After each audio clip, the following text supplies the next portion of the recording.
Olá pessoal, você que está aí inscrito no canal O Mundo da História, ou você é um novo visitante, por indicação de alguém, você está vindo para o Mundo da História, a gente está num momento de falar um pouco mais sobre Pernambuco. E hoje a gente vai falar um pouquinho sobre a decisão da coroa portuguesa em tornar as terras do Brasil, inclusive a de Pernambuco, em capitanias hereditárias. Aí surge aquela dúvida: a capitania hereditária, ela é a mesma coisa do que um feudo, tendo em vista que a Europa estava acabando de sair do sistema feudalista e entrando nessa era do pré-capitalismo. Para alguns historiadores mais antigos, era exatamente o que ocorria no feudo. Já outros historiadores, como Caio Prado Júnior, Celso Furtado e até como antropólogo como Gilberto Freire, existiam certas semelhanças, mas não tinha o conteúdo essencial para ser um feudalismo, tendo em vista que se tratava exatamente de latifúndios, onde a força de trabalho era escravidão. Então não tinha muito a ver com aquelas relações de autossuficiência, de servidão que existia no sistema feudal.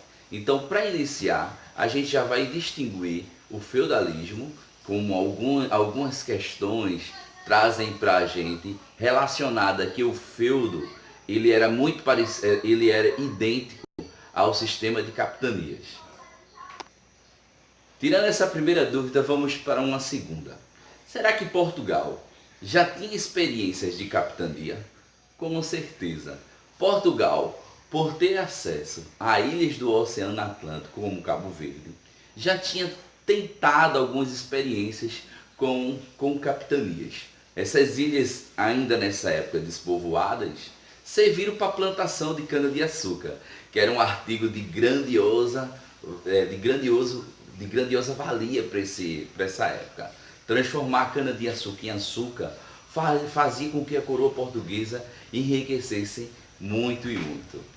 Então, em 1503, após alguns anos de descoberta ou achamento, como a gente vem falando em aulas anteriores, não é que é uma situação neutra, você invade olhando para o lado dos nativos, você descobre olhando para o lado dos europeus, e um achamento é uma situação neutra, né? Então, após esse achamento de 1522, 22 de abril de 1500, Portugal dá para um certo contribuinte da coroa portuguesa, Fernão de Noronha, as terras da Ilha de São João, que também vai ser chamada de Ilha de Quaresma, que hoje é conhecida como Fernando de Noronha, a primeira capitania, onde ele desenvolve até um certo plantio de cana-de-açúcar. Então esse sistema de capitania, ele já era conhecido da coroa portuguesa, muito antes da decisão de se implantar as capitanias.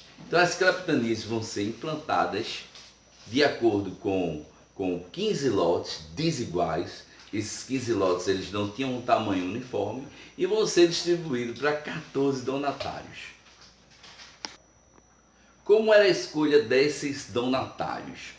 Tendo em vista que os comerciantes em ascensão não queriam sair daquele seu reduto de conforto, nem os nobres que estavam também numa boa situação, a coroa portuguesa só teve uma saída: escolher nobres falidos, mas precisamente pessoas que moravam no norte de Portugal, no local chamado de Viana. Então algumas pessoas, como o donatário de Pernambuco, Duarte Coelho, como o donatário de Itamaracá, Pero Lopes de Souza, vão ser designados para vir para essas capitanias. Então, primeiro detalhe, eram nobres falidos, nobres que estavam passando por um momento de crise. Então essas pessoas teriam que vir para essas terras e fazer com que elas fossem produtivas. Essas pessoas em si, elas não iam dispor de recursos da coroa portuguesa. Elas tinham que fazer com o seu próprio recurso com que essas novas terras estavam sendo cedidas a eles, doadas como apenas posse, posse sem ser um recurso que para eles seria um definitivo, enquanto eles estivessem na administração. Então o que é que eu posso dizer? Posso dizer que a terra não era deles, era cedida a eles, mas dentro deles, dessa terra, eles poderiam fazer o que bem quisesse, através de duas cartas. A carta foral, que ela atribuía aos donatários os tributos que teriam que ser passados para Portugal, e a carta de doação, a qual limitava o território, fazia com que todas as jurisprudências fossem exercidas pelo donatário, o tornando sucerano daquelas terras. Em 1535, chega a terras onde é o atual Paraíba e aonde é atual Pernambuco, na Paraíba, chamada ainda de Capitania de Itamaracá. Veja que detalhe, as terras da Paraíba eram chamadas de Capitania de Itamaracá. E as terras de Pernambuco, chega o donatário Duarte Coelho Pereira. Para a Capitania de Itamaracá, chega Pero Lopes de Souza, aquele que veio com Martim Afonso de Souza, que por sua vez era seu irmão, e disputou com franceses no período ainda pré-cabalino, né, pré-colonial, a famosa disputa da guerra na ilha de Santa Aleixo e nas próprias terras de Itamaracá. Então esses dois cidadãos chegam a terras vizinhas e começam a fazer como vai ser o seu sistema de povoamento. Detalhe, as terras já eram povoadas. Por quê? Por aqueles cidadãos que falamos em aulas anteriores, né? Os nativos que chegaram pelo nosso litoral, descendo pelo Amazonas, não é? E de descendência tupi, e aqui formaram várias nações, como a nação dos Caetés, mais ao sul, na mesorregião, na mesorregião do litoral, os Tabajaras, e na parte mais ao norte, os potiguares ou pitiguares, né? Então, nas nossas terras já tinham habitantes. Então, eles vão agora povoar os moldes europeus. Qual a situação que vai ser desenvolvida por Pero Lopes de Souza? Pero Lopes de Souza vai designar uma pessoa de responsabilidade para fundar uma feitoria, que é Francisco de Braga. Francisco de Braga funda uma feitoria. Já Duarte Coelho, ele também vai fundar diversas feitorias. Entretanto, ele vai ficar nas terras. Há uma diferença muito grande entre o Pero Lopes de Souza, que vem e deixa sobre a responsabilidade de Francisco de Braga e volta. Francisco de Braga, ele funda sua feitoria, começa a fazer o povoamento, mas depois entra em outros navios que tinham missões de ir para as Índias e não voltam mais, fazendo com que a capitania de Itamaracá ela venha a fracassar. Em contrapartida a isso, a capitania de Portugal ela vai ser desbravada por Duarte Coelho, que vai chegar muito próximo da capitania de Itamaracá e vai fundar uma vila. Dessa vila, seguindo o rio Igaraçu até a sua foz, ele vai querer conhecer todas as terras que foram passadas para eles, doadas para ele, né? Então ele vai descer mar agora ao sul e vai chegar mais ou menos onde seria Igaraçu. Lá em Igaraçu ele vai fundar um novo povoamento e vai construir a famosa igreja de Cosme e Damião, Santos do Dia, que ele vai vir a homenagear.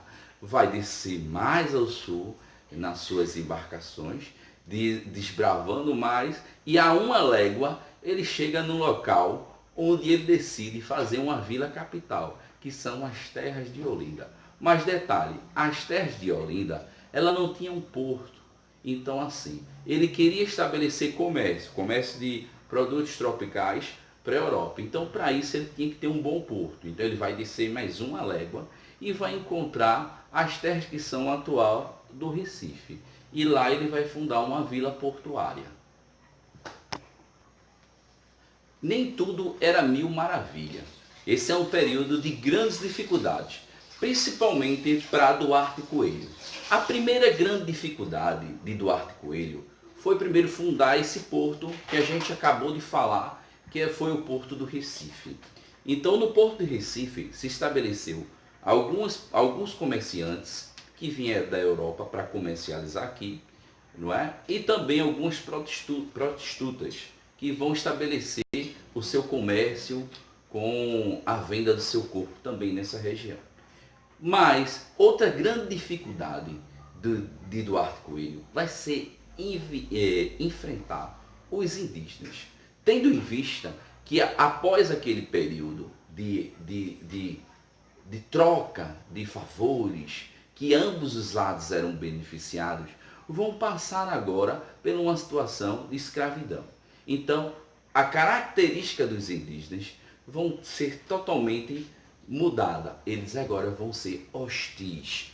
Não tem mais aquela história da aula anterior de parceria com os franceses, potiguares, né? Os potiguares, parceria com os portugueses, os tabajaras, não é? E a hostilidade que os caetés sempre apresentaram. Agora, todos os nativos, eles vão procurar se defender da sua forma. Tendo em vista que até a própria coroa, até esse momento, tinha permitido a escravidão indígena, sem consultar os povos indígenas, né? Que por sua vez vão reagir bravamente. Entretanto, vão ser muitos escravizados. Não é? A vila de Igaraçu, em 1548, vai ser dominada pelos indígenas. Mais um pouco à frente, a vila de Olinda, a vila capital, também vai ser dominada. Momento em que Duarte Coelho pede reforço. E esse reforço, quando chegam, é o momento agora de começar realmente a mostrar aos indígenas qual era a verdadeira intenção do donatário e daqueles que vieram com ele. As guerras só vão diminuir a partir do momento, veja que ironia, o seu cunhado que veio com a sua comitiva, Jerônimo de Albuquerque, é preso pela tribo Tabajara, onde tinha um conselheiro, né, o cacique Arco Verde. Após estar aprisionado sobre o cacique Arco Verde, Jerônimo de Albuquerque vai fazer com que a filha do cacique se apaixone por ele. E com isso, ele casa com a filha do cacique Arco Verde, mesmo sendo um prisioneiro. Com isso, ele sela uma certa trégua com a tribo dos Tabajaras, as quais irão se unir agora com os portugueses e lutar com tribos inimigas, como potiguares ao norte e ao sul, como os caetés. Se você gostou dessa aula aí, dá um like e continua curtindo, que vão ter mais histórias sobre Pernambuco.